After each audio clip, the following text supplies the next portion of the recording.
Hello, welcome to this video tutorial. My name is Johan van Pijnbroek and I'm working for the company iCare.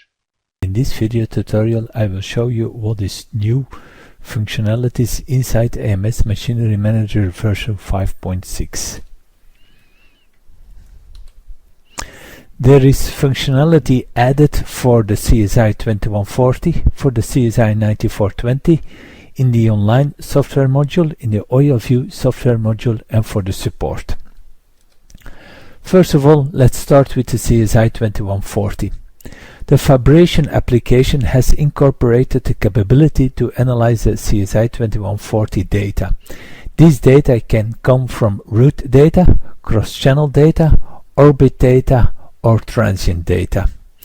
And ODS model data collected with the CSI2140 can be now also exported. And there is a new data transfer module for communication with the CSI2140. Let's take a closer look. Inside the AMS Machinery Manager version 5.6, go to Data Transfer, and in Data Transfer enable Device.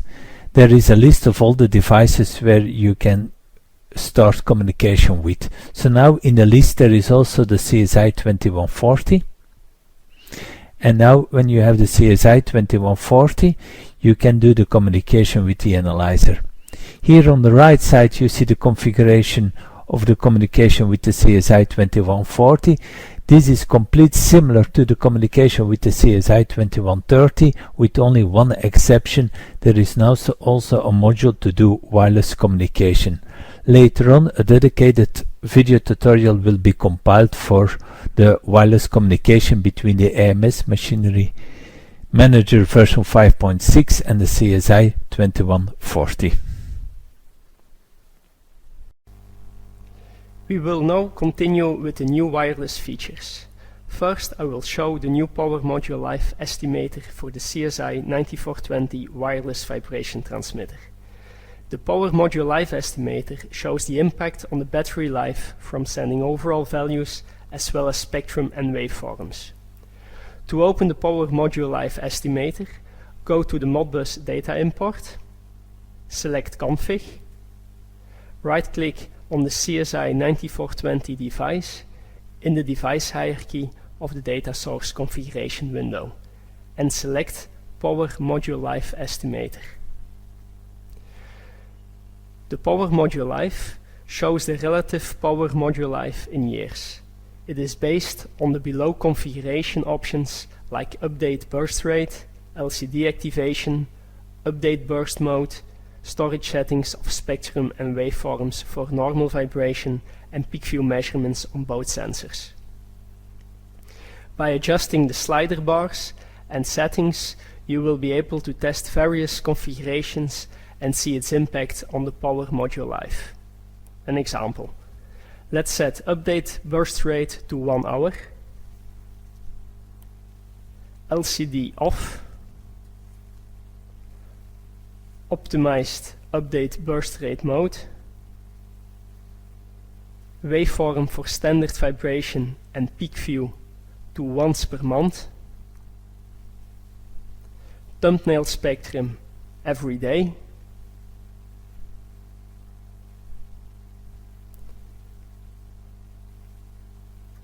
and this we do for both sensors.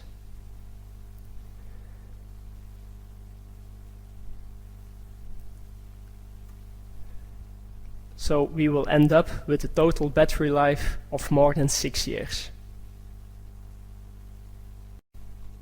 Next, I will show the new CSI9420 configuration wizard. A new user interface has been developed which makes it easier to set up multiple or even individual CSI9420 devices. To open the CSI9420 configuration wizard, right-click on the gateway in the device hierarchy and select Configure Device. In the configuration wizard, different settings for time collection and unit configuration can be chosen. Under time collection, you can define the storage strategy and storage rate for every collection type. For example, I would like that my settings will apply to both sensors on the CSI2420 device, so I select both sensors. I want to store vibration trend every 30 minutes, to store vibration parameters every 8 hours, to store vibration waveform every month, to store a vibration thumbnail spectrum 100% of full Fmax every day. You have also the option to store a full resolution analytical spectrum with 1600 or 800 lines under the storage strategy. Store peak view trend every 30 minutes, to store peak view parameters every 8 hours, to store peak view waveform every month, to store a peak view thumbnail spectrum every day, to store the sensor bias every day, not store the ambient temperature, not store the sensor temperature, and to store the supply voltage every day. Under device configuration, you can define the peak view true Fmax. For example, 1000 Hz calculated from a 1.6 seconds waveform. And the update burst rate of the CSI2420 devices, for example, 30 minutes. Click OK to confirm the configuration. You can also configure an individual CSI9420 device by right-clicking that individual device in the device hierarchy and select Configure Device. You will notice that the configuration done on the gateway level has been inherited by this individual CSI9420 device. If required, certain configurations can be overwritten by checking the override option. Settings done on this level will only affect the selected individual device. Also, a power module life estimator will be shown here, which displays the estimated power module life based on your configuration for this device. Based on the configuration in our example, the estimated power module life will be around 3.6 years. Click OK to confirm the configuration.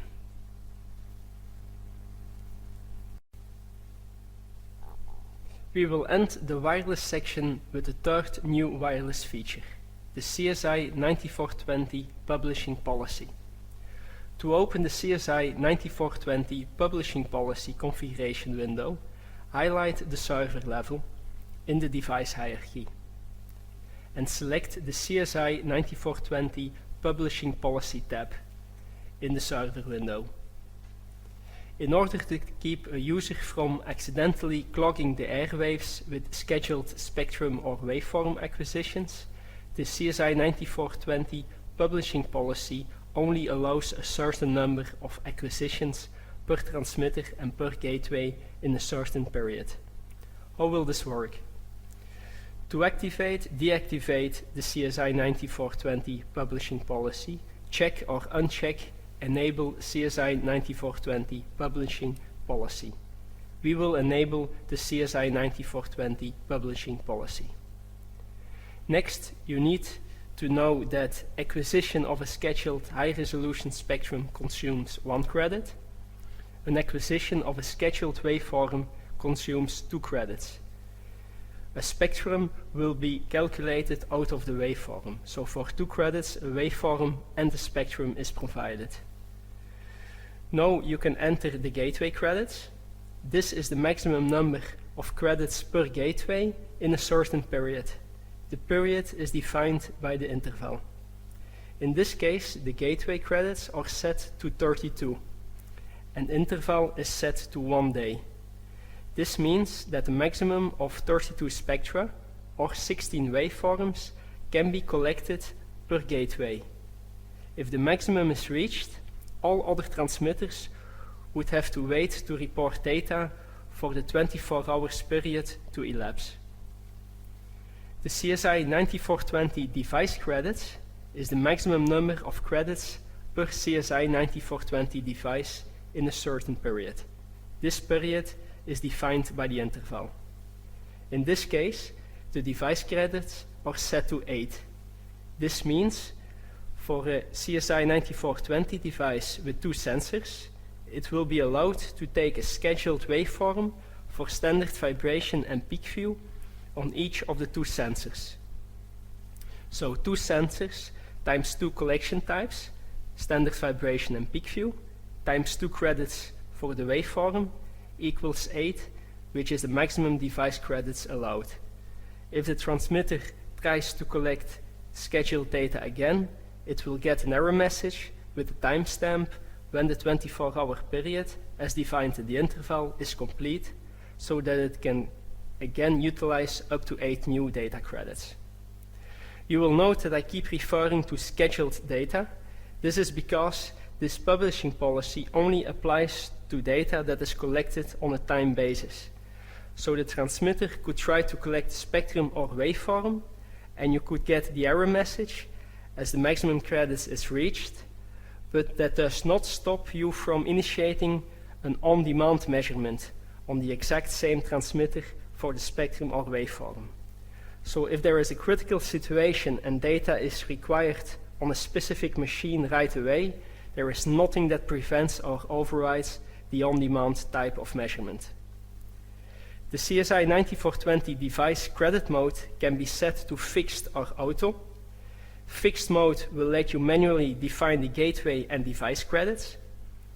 If set to auto, the software divides automatically the default 32 gateway credits by the available CSI9420 devices in that gateway.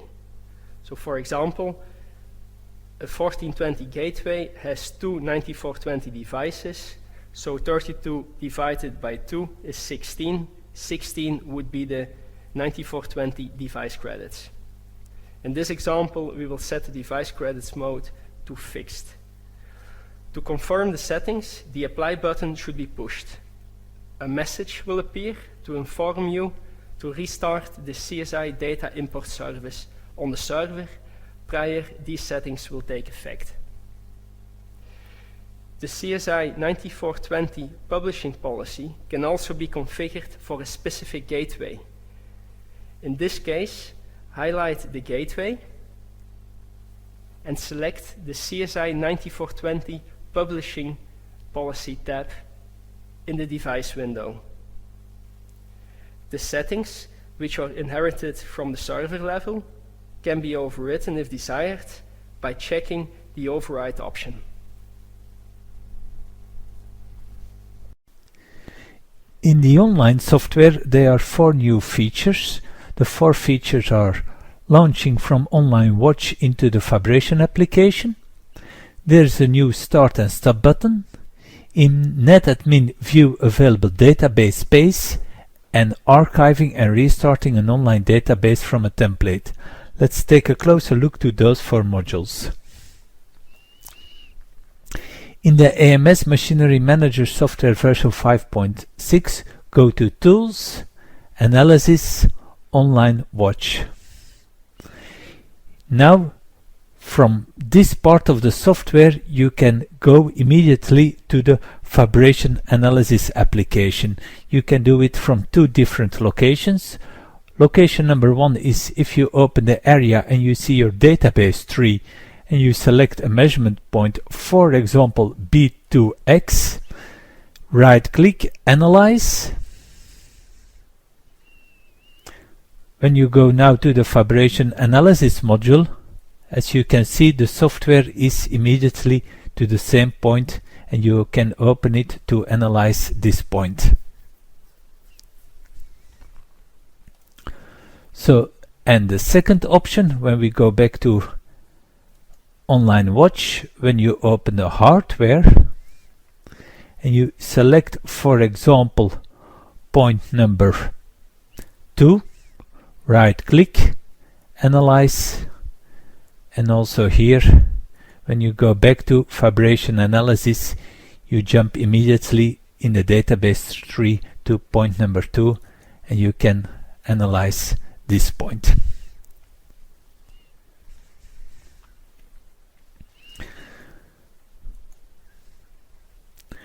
The three other new features in the online are related to the RBM NetAdmin. So go to Tools, Setup Communication, RBM Network Administration. Go to the online server,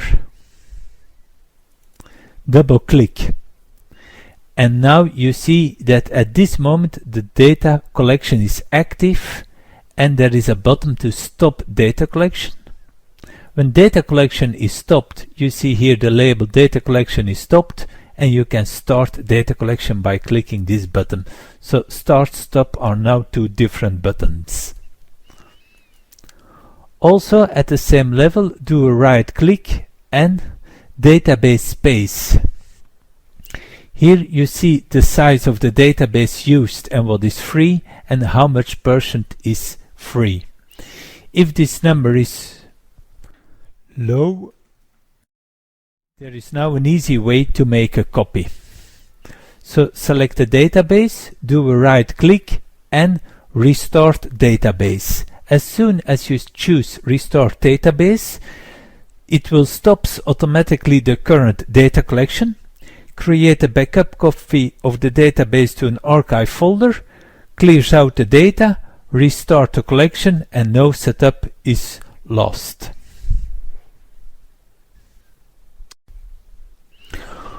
Oil View. There is now a possibility to create oil routes that can be downloaded to the Spectra Q1100, and the data collected with the Spectra Q1100 can be imported inside the AMS Machinery Manager version 5.6. So, in the AMS Machinery Manager version 5.6, go to Tools, Oil View Analysis, and select first of all the LIMS module, and when the LIMS module is active you can create a route.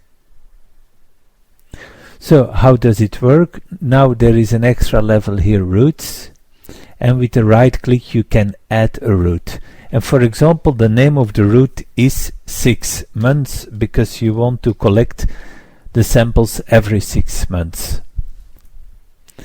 Now here you see the database list. Here the route level is active, and now you select the points in the order as you want to have them in the route mode. So it's more or less similar to a vibration route. So I select the measurement point, add, and this is now in my route as a first point. I select the second one, and that's now my second one, and you can continue like that till your route is complete. Once the route is complete, you select the route here, do a right click, export Spectra incorporation, and now you can save it as an SCV file. It's automatically in a format for Spectra route, save as. Here you can specify the location, and normally you save it to a USB stick, and this USB stick can be connected to the Spectra Q1100. So push start and the file is created. Later on, when you have collected all the data with the Q1100, you can import the data. So now we go to import lab file. Here you select Spectra from the list.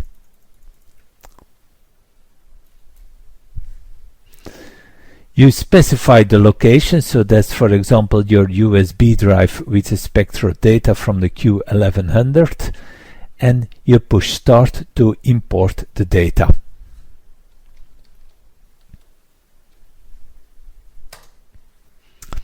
Support. There are also two new small functionalities in the support. The two functionalities are link to product suggestion form on the website from the tool tab under help, and a customer feedback. So when you go to the software and you go to tools help, there is now a customer feedback, and it brings you into the Emerson website, and here you can add feedback. Second new functionality is here, support will guide you immediately to the information where you can find support.